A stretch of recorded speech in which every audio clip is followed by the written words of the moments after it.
അപ്പോൾ ഒരു ബിരിയാണി ഉണ്ടാക്കിയാലോ? ഞാൻ എൻ്റെ ലൈഫിൽ ഫസ്റ്റ് ടൈം ആണ് കേട്ടോ ചിക്കൻ ബിരിയാണി ഉണ്ടാക്കുന്നത്, അതും ഇത്ര പെർഫെക്റ്റ് ആയിട്ട്. ആക്ച്വലി ഞാൻ വീഡിയോ ഉണ്ടാക്കണമെന്ന് വിചാരിച്ചതല്ല, പക്ഷെ ബിരിയാണി സെറ്റ് ആയപ്പം ഞാൻ ഓർത്തു ഉള്ള ക്ലിപ്സ് വെച്ചിട്ട് വീഡിയോ ഉണ്ടാക്കാം. അതുകൊണ്ട് തന്നെ ഇതിന്റെ ഫുൾ വീഡിയോ ക്ലിപ്സ് ഒന്നും എൻ്റെ ഇല്ല കേട്ടോ. പക്ഷെ ഇതിന്റെ റെസിപ്പി വേണ്ടവര് കമന്റ് ഇട്ടാൽ മതി. നെക്സ്റ്റ് ടൈം ഞാൻ ഇതിന്റെ ഫുൾ വീഡിയോ ഇടാവേ. സാധാരണ ഈ വക ഐറ്റംസ് ഒക്കെ ഞാൻ ഉണ്ടാക്കുമ്പോൾ കുളമാവാനാണ് പതിവ്. പക്ഷെ ഈ വട്ടം എന്താന്ന് അറിഞ്ഞുകൂടാ, നല്ല അടിപൊളി ബിരിയാണി ആയിട്ട് എനിക്ക് കിട്ടി. ഉണ്ടായി കഴിഞ്ഞപ്പോഴല്ലേ മനസ്സിലായത് അത്ര വലിയ പണിയൊന്നുമില്ല. ചുരുക്കത്തിൽ പറഞ്ഞാൽ റൈസ് ഉണ്ടാക്കുക, ചിക്കൻ കറി ഉണ്ടാക്കുക, ചിക്കൻ കറിയിലോട്ട് റൈസ് തട്ടുക, നമ്മുടെ ബിരിയാണി റെഡി. അരിയുടെ വേവ് അത് നമ്മൾ ശ്രദ്ധിക്കണം, അല്ലേ പണി കിട്ടും.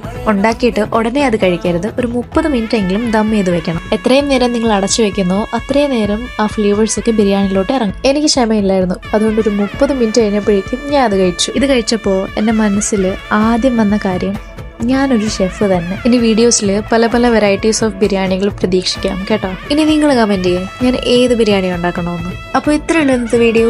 ബൈ.